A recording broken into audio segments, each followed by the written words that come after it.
Alright, so today we are going to be continuing with reading out loud Marcus Aurelius' Meditations. And today we are on book 4. And before we start, I just want to let you guys know that the purpose for this video series is for me to become a better speaker. But also I want to be a more spontaneous speaker. And I want to be able to think on top of my head. And I want to just go into a flow and just speak naturally, confidently, and with clear intentions. And this is why I am reading out loud on a near daily basis in order for me to become a better speaker. But without further ado, we shall start book 4 of Meditations. And today we are going to be reading for 20 minutes. And the timer starts. Give me a moment. And the timer starts now. Alright.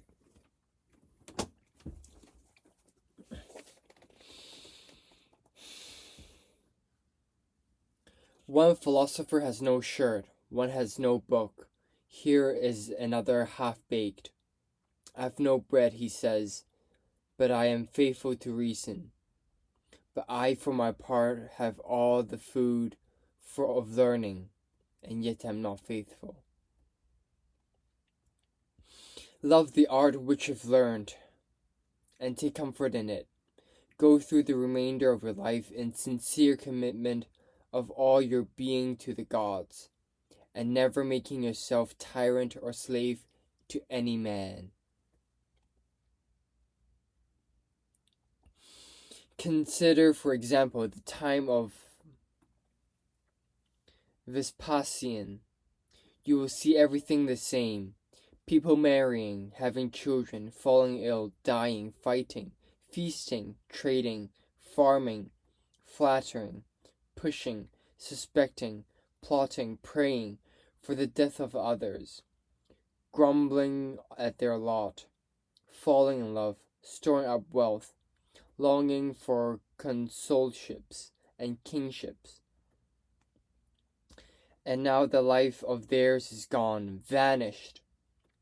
Pass on again to the time of Trajan. Again, everything the same. The life too is dead. Similarly, look at the histories of other eras and indeed whole nations, and see how many lives of striving met with a quick fall and resolution into the elements. Above all, reveal in your mind those you have seen yourself in empty struggles, refusing to act in accord with their own natural constitution, to hold tight to it and find it sufficient. And in this context, you must remember that there is proportionate value in our attention to each action. So you will not lose heart if you devote no more time than they warrant to matters of less importance. Words in common use long ago are obsolete now. So too the names of those once famed are in a sense obsolete. Camillus, Caeso, Volusus, Dentatus, a little later, Scipio and Cato, then Augustus too, then Hadrian, and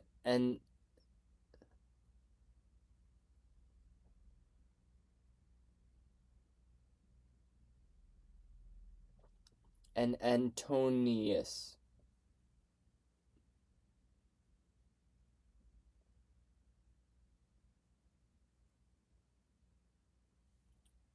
All things fade and quickly turn to myth, quickly to utter oblivion drowns them.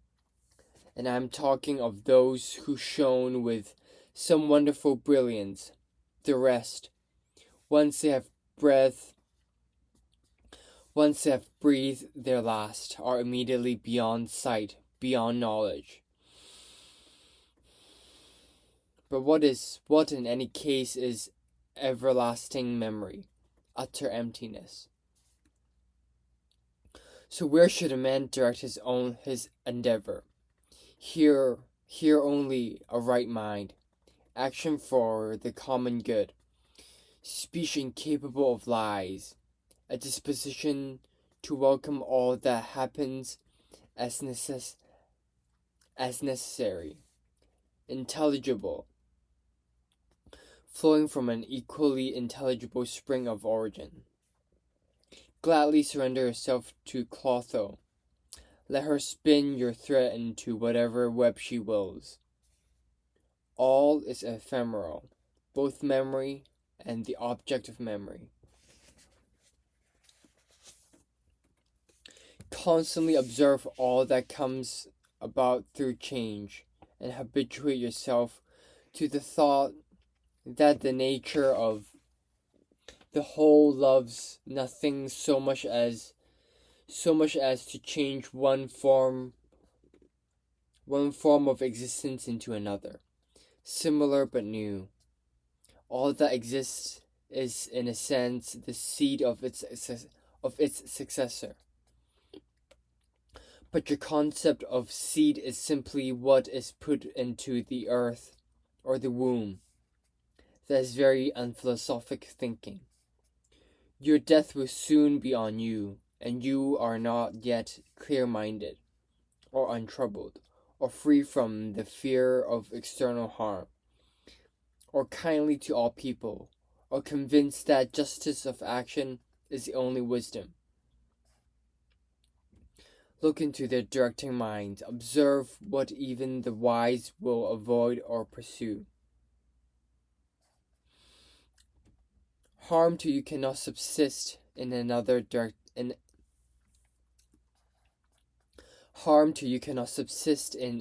directing mind, nor indeed in any turn or change of circumstance. Where then in the part of you which judges harm? So no such judgment, and all is well, even if what is closest to it, your own body, is subjected to knife or cautery, or left to suppurate or mortify. Even so, that faculty in you which judges these things should stay untroubled, that as it should assess nothing either bad or good, which can happen equally to the bad man or the good. Because what can happen to a man, irrespective of his life's conformity to nature, is not of itself either in accordance with nature or contrary to it. Think always of the universe as one living creature, comprising one substance and one soul. How all is absorbed into one consciousness. How a single impulse governs all its actions. How all things collaborate in all that happens. The very web and mesh of it all. You are a soul-carrying corpse, as Epictetus used to say. Change, nothing inherently bad in the process, nothing inherently good in the result. There is a river of creation, and time is a violent stream. As soon as one thing comes into sight, it is swept past, and another is carried down. It too will be taken on its way.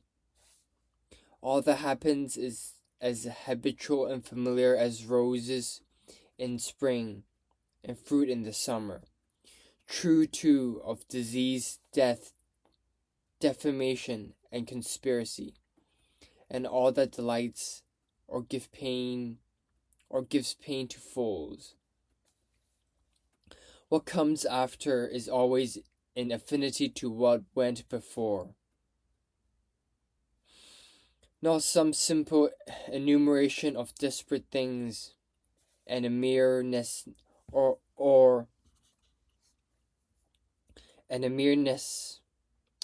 necessary sequence, but a rational connection.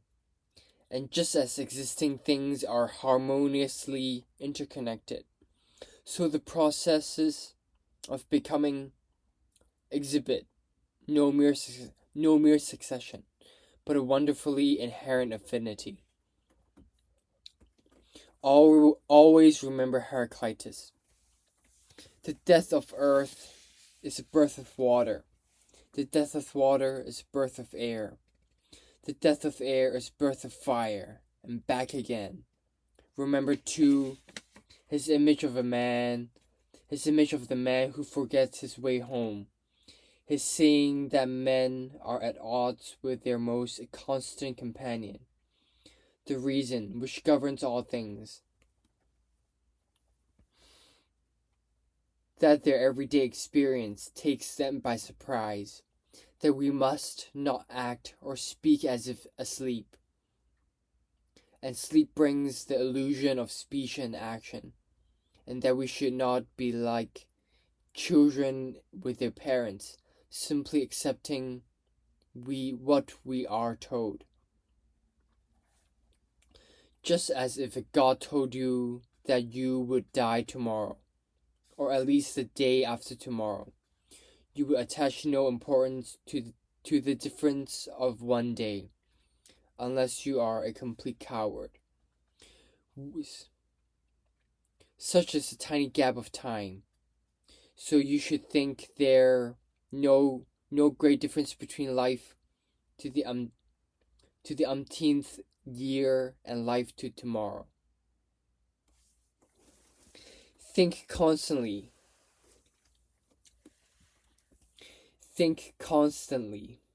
how many doctors have died after knitting their brows over their patients. How many astrologers after predicting the death of others, as if death were something important. How many philosophers after endless deliberation on death or immortality. How many heroes after the many others they killed.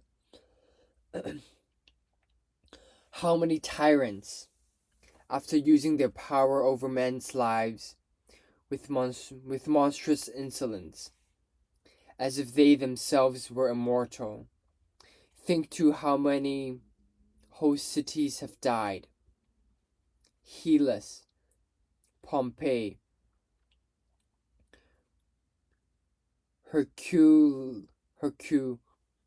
Herculaneum, innumerable others. Go over now all those you have known yourself. One after another, one man follows a friend's funeral, and is then laid out himself. Then another follows him, and all in a brief space of time. The conclusion of this: you should always look on human life as short and cheap. Yesterday's sperm, tomorrow a mummy or ashes. So one should pass through this tiny fragment of time in tune with nature, and leave it gladly, as an olive might fall when ripe, blessing the earth which bore it, and grateful to the tree which gave it growth.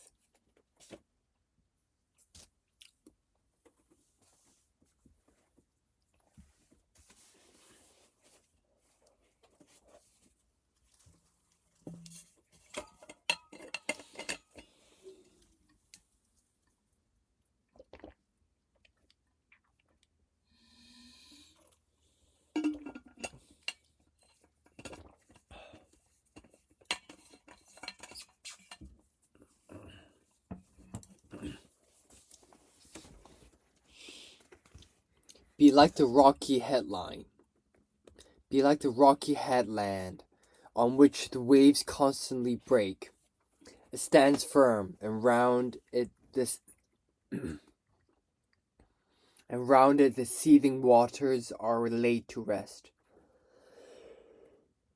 It is my bad luck that this has happened to me. No, you should rather say, it is my good luck that although this has happened to me, I can bear it without pain, neither crushed by the present, nor fearful of the future.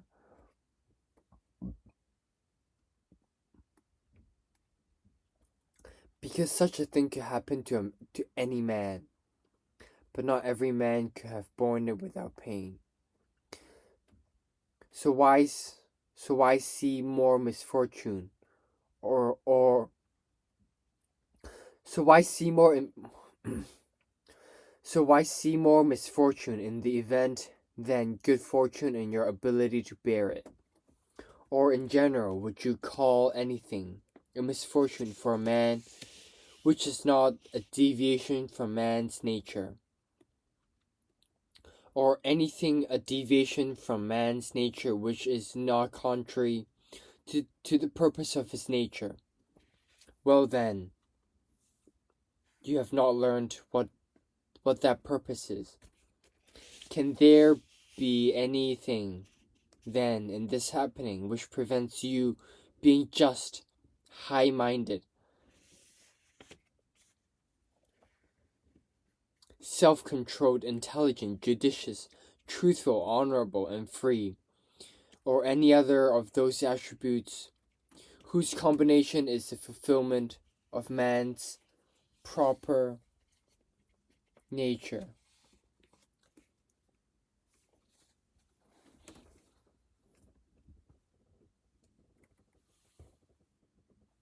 So in all future events which might induce sadness, remember to call on this principle.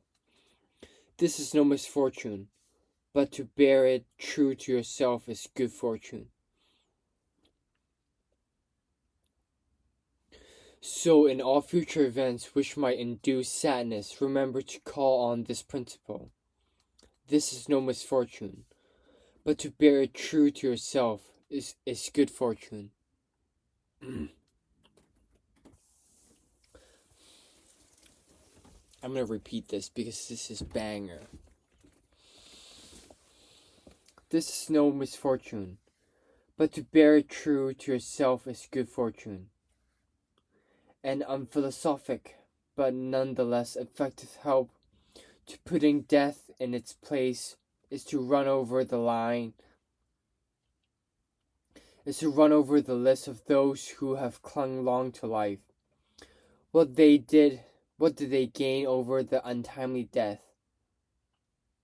What did they gain over the untimely dead? At any rate, they are all in their graves by now.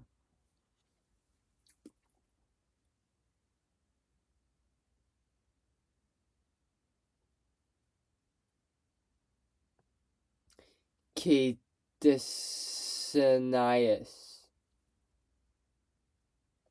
Fabius, Julianus, Lepidus, and all others like them, who took part in many funerals, and then their own death, and then their own. In truth, the distance we have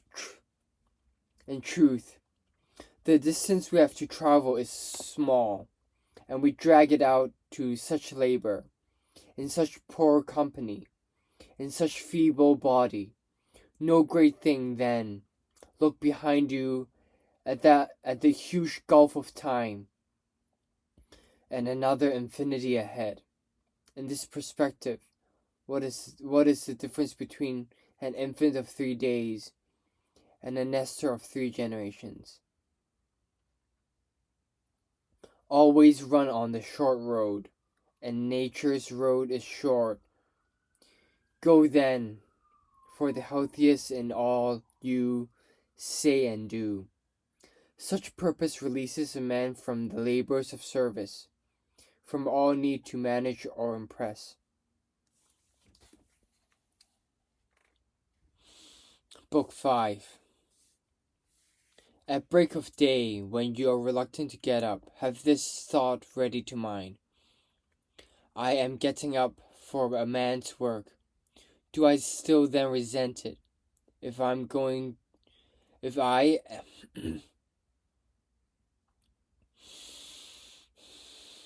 going to repeat this because this is bad. I am getting up for man's work. Do I still then resent it? If I'm going out to do what I was born for, the purpose for which I was brought into the world? Or was I created to wrap myself in blankets and keep warm?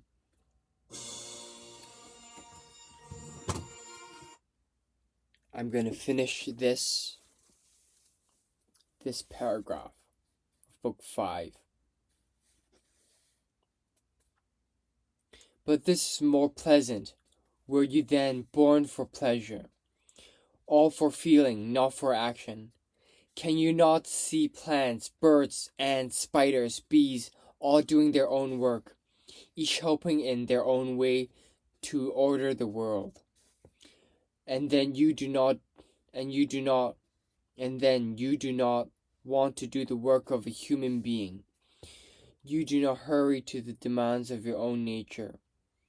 But one needs rest too. One does indeed, I agree. But nature has set limits to this too, just as it has to eating and drinking. And yet you go beyond these limits, beyond what you need. Not in your actions though, not any longer. Here you stay below your capability.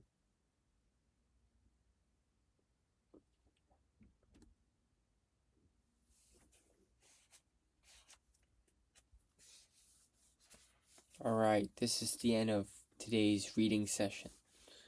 And I think we have about